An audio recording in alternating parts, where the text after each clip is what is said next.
بسم اللہ الرحمن الرحیم۔ اسلامک انفو ڈیسک کے چینل پر آنے والے تمام خواتین و حضرات کو اشنال کی طرف سے السلام علیکم۔ خواتین و حضرات، آج اس ویڈیو میں ہم آپ کے ساتھ صدقہ دینے کے 20 فضائل بتانے جا رہے ہیں، جسے سن کر آپ یقیناً صدقے کی اہمیت سے واقف ہو جائیں گے کہ صدقہ کیا چیز ہے۔ اسلام ایک مکمل ضابطہ حیات ہے۔ یہاں معاشرے کے ہر طبقے کی بہتری کا بہت خیال رکھا گیا ہے، اور معاشرے کی بہتری کے لیے ہی زکوٰۃ اور صدقے کا حکم دیا گیا ہے، اور یہی چیزیں معاشرے کی فلاح کا باعث بنتی ہیں، کیونکہ اس سے مال گردش میں رہتا ہے اور ان طبقوں تک بھی پہنچ جاتا ہے جو اپنی بنیادی ضروریاتی زندگی پورا کرنے سے بھی قاصر ہیں۔ پیارے آقا صلی اللہ علیہ وسلم کی حدیث کا مفہوم کچھ اس طرح سے ہے: اگر صدقہ دینے والا جان لے اور سمجھ لے کہ اس کا صدقہ فقیر کے ہاتھ میں جانے سے پہلے اللہ کے ہاتھ میں جاتا ہے تو یقیناً دینے والے کو لذت لینے والے سے کہیں زیادہ ہوگی۔ زکوٰۃ کو تو بطور حکم فرض کیا گیا، لیکن صدقے کا معاملہ اس سے جدا ہے۔ معاشرے کے نداروں کی فلاح و بہبود کے لیے صدقے کی ترغیب دی گئی ہے، اور اس میں کم سے کم اور زیادہ سے زیادہ کی کوئی شرط عائد نہیں کی گئی، تاکہ ہر شخص اپنی استطاعت کے مطابق معاشرے کی خدمت کر کے قلبی سکون حاصل کر سکے اور جس حد تک ہو سکے اس کار خیر کا حصہ بن سکے۔ حدیث کی روشنی میں صدقے کی اہمیت بتانے کے بعد ہم آپ کو ان 20 فضائل کی طرف لے کر چلتے ہیں جو کہ صدقہ کرنے سے ہمیں حاصل ہوں گے۔ قرون اولیٰ کے مسلمان ان فضائل سے اس حد تک آگاہ تھے کہ وہ صدقہ کرنے میں ہمیشہ پیش رہا کرتے تھے۔ صدقہ جنت کے دروازوں میں سے ایک دروازہ ہے۔ صدقہ اعمال صالحہ میں افضل عمل ہے، اور سب سے افضل صدقہ کھانا کھلانا ہے۔ صدقہ قیامت کے دن سایہ ہوگا اور اپنے دینے والے کو آگ سے خلاصی دلائے گا۔ صدقہ اللہ جل جلالہ کے غضب کو ٹھنڈا کرتا ہے اور قبر کی گرمی کی ٹھنڈک کا سامان ہے۔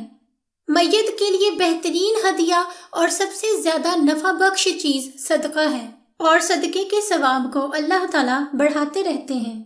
صدقہ نفس کی پاکی کا ذریعہ ہے اور نیکیوں کو بڑھاتا ہے۔ صدقہ قیامت کے دن صدقہ کرنے والے کے چہرے کا سرور اور تازگی کا سبب ہے۔ صدقہ قیامت کی ہولناکی کے خوف سے امان ہے اور گزرے ہوئے پر افسوس نہیں ہونے دیتا۔ صدقہ گناہوں کی مغفرت کا سبب اور سیئات کا کفارہ ہے۔ صدقہ خوشخبری ہے حسن خاتمہ کی اور فرشتوں کی دعا کا سبب ہے۔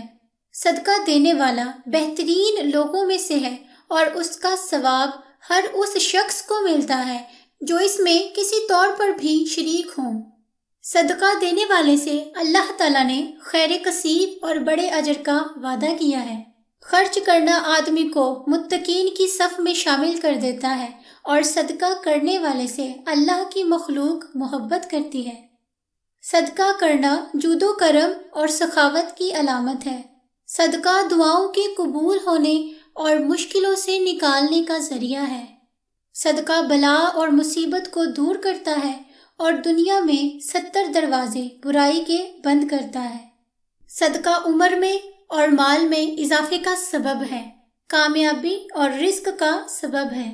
صدقہ علاج بھی ہے، دوا بھی ہے اور شفا بھی ہے۔ صدقہ آگ سے جلنے، غرق ہونے، چوری اور بری موت کو روکتا ہے۔ صدقے کا اجر ملتا ہے چاہے جانوروں اور پرندوں پر ہی کیوں نہ ہو۔ یقیناً صدقے کے یہ فضائل آپ کی روح اور قلب میں اتر رہے ہوں گے، اور یقیناً صدقے کے اتنے فضائل سننے کے بعد آپ نے بھی ارادہ کیا ہوگا کہ آپ بھی صدقہ کریں۔ تو سن لیں کہ حدیث نبی صلی اللہ علیہ وسلم کا مفہوم ہے کہ اچھی بات کو آگے پھیلانا بھی صدقہ ہے۔ تو آپ بھلے اچھی بات دوسروں تک پہنچا کر صدقہ کریں اور صدقے کے اس سلسلے میں شامل ہو جائیں، اور اس بات کا بھرپور خیال رکھیں کہ دکھاوے کے لیے صدقہ نہ کیا جائے، بلکہ اپنے دل کے سکون کے لیے اور خدمت خلق کرنے کے لیے صدقے کا جذبہ اپنے اندر پیدا کریں۔ بہتر طریقے سے صدقہ کریں گے تو بہترین اجر سے بھی نوازے جائیں گے۔ اور اگر آپ کو ہماری انفارمیشن اچھی لگتی ہے تو ویڈیو کو لائک اینڈ کامنٹ کر کے ہماری حوصلہ افزائی کیا کریں۔ آپ نے کچھ پوچھنا ہو تو آپ کامنٹ باکس کے ذریعے ہم سے پوچھ سکتے ہیں۔ مجھے دی اگلی ویڈیو تک کے لیے اجازت، دعا میں یاد رکھیے گا۔ فی امان اللہ۔